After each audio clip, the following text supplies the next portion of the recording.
Assalamualaikum warahmatullahi wabarakatuh. Perkenalkan, saya Gaida Naura Aska, siswi kelas 8B, yang pada kesempatan kali ini izinkan saya untuk menyampaikan beberapa judul bab dari buku Muda Mendunia karya Dr. Gamal Albin Said. Berikut beberapa judul bab yang akan saya sampaikan pada kesempatan kali ini. 1. Panggilan jiwa, bab 5. 2. Jangan kikir bekerja keras, bab 7. 3. Lakukan hal berbeda maka hasilnya pun berbeda, bab 15. Dan yang keempat, jalan kepemimpinan, jalan penderitaan, bab 17. Materi pertama.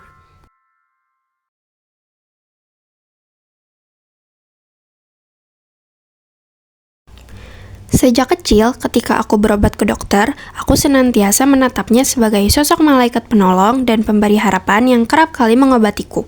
Itulah yang mendorongku untuk terus mengejar mimpiku menjadi seorang dokter. Banyak di antara kita masih belum tahu ingin menjadi apa, bercita-cita apa, ingin mengejar apa, dan ingin melangkah kemana. Kawan, jika kita sudah menemukan panggilan jiwa kita, hidup ini akan flow rasanya, terasa mengalir, nikmat, tenang, teduh, damai, dan sejuk. Ya, sungguh benar. Itulah yang aku rasakan.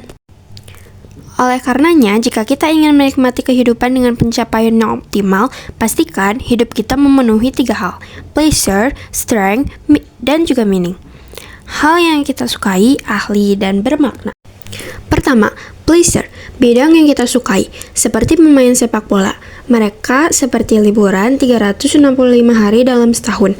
Karena suatu bekerja, mereka sedang menjalankan hobinya. The only way to do great job is to love what you do. Satu-satunya cara melakukan pekerjaan besar adalah mencintai apa yang kamu kerjakan. Setiap memasuki bidang apapun, awali dengan pertanyaan apakah ini bidang yang kita sukai?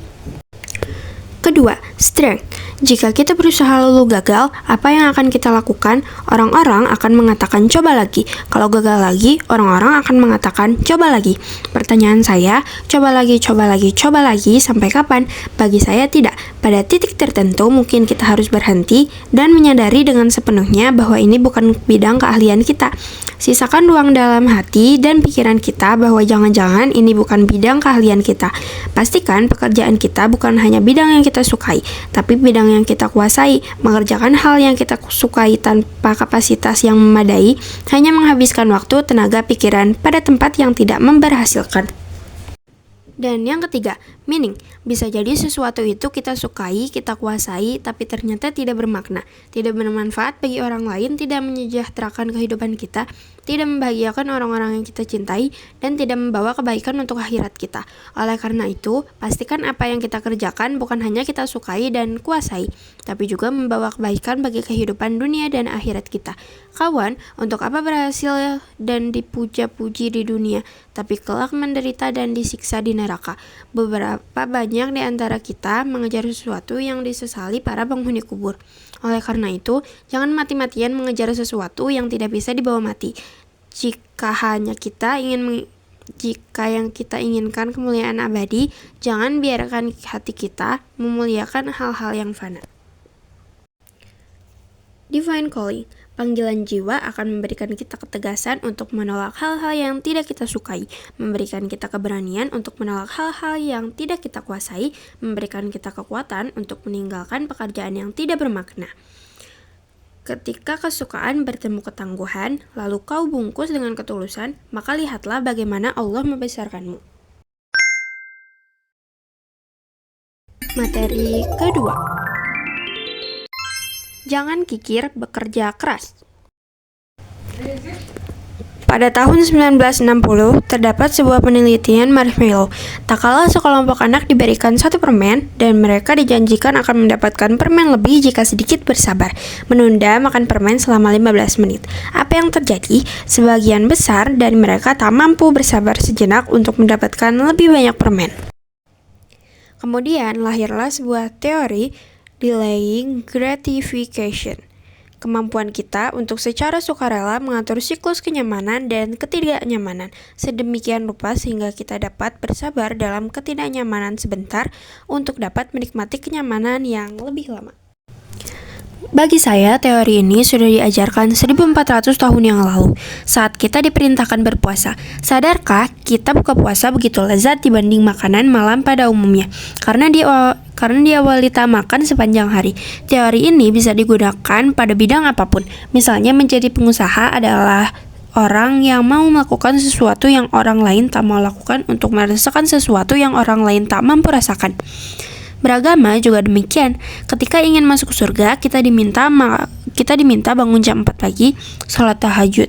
Laki-laki sholat subuh ke masjid, berzikir, berbakti pada orang tua, mempertahankan kejujuran, mengorbankan waktu, tenaga, pikiran untuk kebaikan. Kita diminta merasakan ketidaknyamanan sehingga bisa merasakan kenyamanan lebih dan sempurna di kemudian hari. Jika kita melakukan yang orang lain tidak mau lakukan, maka kita akan mendapatkan apa yang orang lain tidak mampu dapatkan. Kemenangan itu manja, dia harus dijemput dengan kebenaran dalam cara dan kesabaran dalam perjuangan. Dengan ini, kita bisa menjadikan keinginan membahagiakan keluarga menjadi motivasi yang kuat dan mendorong kita bekerja 2, 3, 4 kali lipat lebih keras. If you don't have what you want, work harder. Masa depanmu ditentukan oleh bagaimana kamu menghabiskan waktumu setiap hari. Ingatlah bahwa tanda baiknya seseorang ialah dia meninggalkan apa yang tak berguna baginya. Oleh karena itu, tumbuhkan rasa bersalah jika kita menggunakan waktu untuk sesuatu yang tidak bermanfaat. Bayangkanlah setiap hari adalah hari terakhirmu. Maka engkau akan penuh hormat dengan waktu. Teruslah bergerak, teruslah bergerak, teruslah bergerak. Dan kita akan menjadi pusaran yang menarik kebaikan-kebaikan datang kepada kita. Banyak pekerjaan tidak akan berhasil di tangan orang-orang pintar, tapi ia akan berhasil di tangan pekerja keras. Saya sering menemukan orang hebat yang gagal. Saya temukan banyak di antara mereka kikir untuk bekerja keras dan tidak menyukai tantangan. Kapal yang berlabuh di pelabuhan itu memang aman, tapi bukan itu tujuan dibuatnya kapal. Nikmatilah tantangan karena di sanalah orang hebat, orang tangguh, dan orang kuat dibesarkan. So, don't limit your challenge your limit.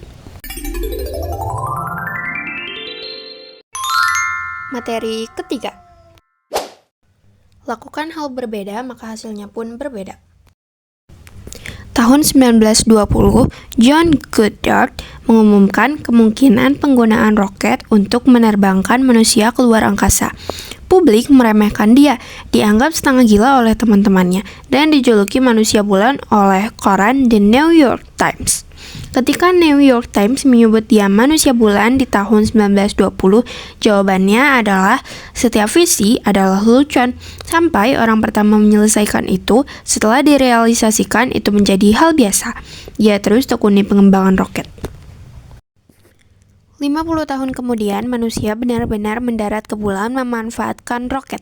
Sehari setelah Apollo 11 berangkat ke bulan, pada bulan Juli 1969, New York Times menuliskan koreksi terhadap bagian editorialnya tahun 1920 dengan menyatakan, "It is now definitely established that a rocket can function in vacuum as well as in an atmosphere. The Times regrets the error. If you always do what you have always done, you will always get what you have always got." Kalau kamu melakukan apa yang biasa kamu lakukan, kamu akan mendapatkan apa yang biasa kamu dapatkan. Lakukan yang berbeda, maka hasilnya pun berbeda. Jika Anda menginginkan sesuatu yang belum pernah Anda miliki, Anda harus bersedia melakukan sesuatu yang belum pernah Anda lakukan. Keluarlah dari zona nyaman menuju zona menantang. Jangan hanya bersaing di Indonesia, bersainglah di tingkat dunia untuk mengharumkan nama Indonesia. Itulah muda mendunia. Jika ada 1000 orang menggunakan topi warna biru, maka gunakanlah topi warna merah, agar kamu mudah dikenali. Jadilah ekstrim, pergi ke tepi, dan menjadi luar biasa. Jadilah luar biasa dengan jalan yang tidak biasa. So, what are you waiting for? Berbeda saja tidak cukup, izinkan saya berbagi tentang dua pelari yang keduanya memilih jalan berbeda. Pelari pertama adalah Johann Kastenberger. Beliau adalah seorang atlet lari jarak jauh berkebangsaan Austria yang memenangkan banyak lomba lari dan memegang rekor. Namun, ia memilih menggunakan kemampuannya untuk merampok bank dan melarikan diri dari kejaran polisi. Sedangkan yang kedua adalah Johann Stephen Aquari. Pada 20 Oktober 1968, Saat perlombaan lari sudah selesai, penonton beranjak meninggalkan stadion. Namun, mereka semua terkejut tak kala melihat seorang pelari memasuki stadion dengan terpincang-pincang dengan luka di kaki kanannya. Dialah John Stephen Akhwari, seorang pelari dari Tanzania. Ketika memasuki kilometer ke-19, ia terjatuh karena tertabrak. Dengan luka terbuka di lutut kanannya dan bahu yang terlepas dari persendiannya. Ketika ditanya kenapa Anda melanjutkan kompetisi padahal Anda sudah terluka parah, jawabannya, My country did not send me 5.00 mil to start the race. They sent me to finish. hingga ia mendapatkan gelar raja tanpa mahkota dan namanya diabadikan menjadi organisasi pelatihan atlet yang bernama John Stephen Akhwari Athletic Foundation di Tanzania. Keduanya pelari, keduanya berbeda, oleh karenanya berbeda saja tidak cukup, karena keberhasilan lebih dari sekedar berbeda. Perbedaan yang kita bangun butuh kematangan dan harus memberi kebermanfaatan. Kita boleh berbeda, boleh liar, tapi tetap harus santun dan benar.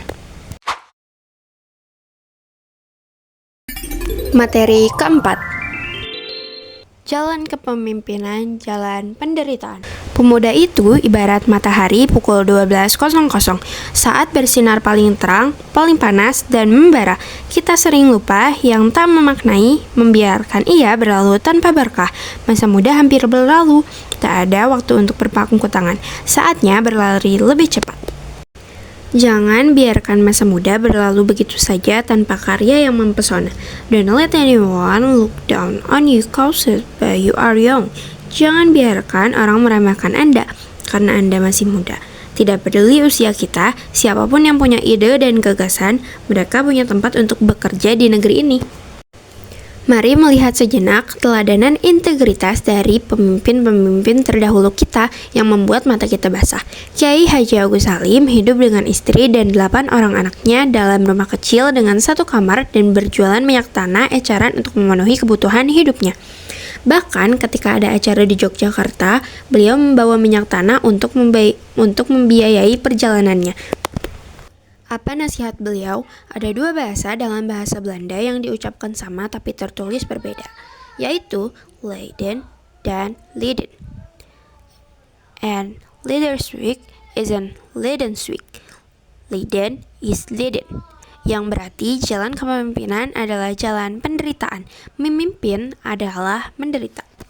Pengorbanan itu erat sekali dengan penderitaan. Kita diangkat jadi pemimpin karena kita mampu menanggung beban lebih dari yang lainnya. Kita siap tidur paling malam, bangun paling pagi, memberikan waktu paling banyak. Itulah yang membuat saya yakin bahwa loyalitas akan diberikan kepada siapa yang paling banyak memberikan pengorbanan. Bukan hanya Kiai Haji Agus Salim. Pemimpin lain pun dengan penuh kerendahan hati berlomba-lomba hidup dalam kesederhanaan.